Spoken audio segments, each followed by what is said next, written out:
प्रदूषणाच्या विरोधात उद्या पंचगंगा काठावरची सगळीच गावं उद्या स्वयंस्फूर्तीने बंद पाळणार आहेत.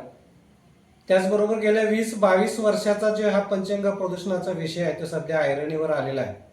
याचं कारण इतकंच आहे की गेल्या 20 वर्षामध्ये या प्रदूषणाचे दुष्परिणाम इथला पंचगंगा काठावरील नागरिक आणि शेतीला भोगावे लागत आहे.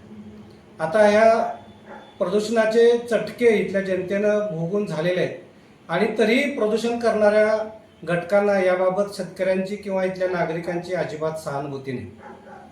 या पंचगंगा प्रदूषणाला सर्वात जास्त जबाबदार असणारी इचलकरंजी महानगरपालिका असेल किंवा इचलकरंजीमधले प्रोसेस कारखाने असतील.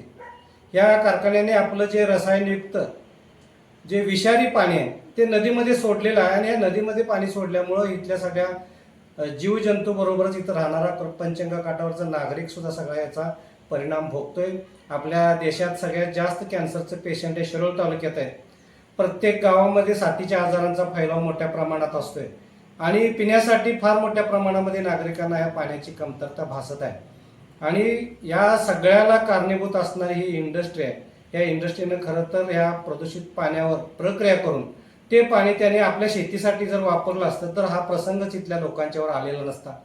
पण या पंचगंगेला स्वतः गटरगंगा समजून या लोकांनी या पंचगंगेमध्ये आपलं दूषित पाणी सगळं सोडलेलं आहे आणि ही इचलकरंजीची नगरपालिका मात्र चांगलं पाणी आपल्या कृष्णेचं इथून लांबून येऊन घेऊन जातात. माझी विनंती आहे, जर तुम्हाला प्रोसेसचं पाणी आणि तुमच्या मैलायुक्त पाणी जर पंचगंगेमध्ये सोडायचं तुम्हाला थांबवता येत नसेल तर तुम्ही इथलं कुरुंदवाडचं पाणी घेणारं ते बंद करा आणि तिथं तुम्ही टाकवड्याच्या ज्या काळा ओढा ज्या ठिकाणी तुमच्या पंचगंगा नदीमध्ये मिक्स होतोय त्या ठिकाणी तुम्ही इंटेकवेल बसवून तिथनं पाणी उपसान ते तुम्ही इचलकरंजी नागरिकांना द्या.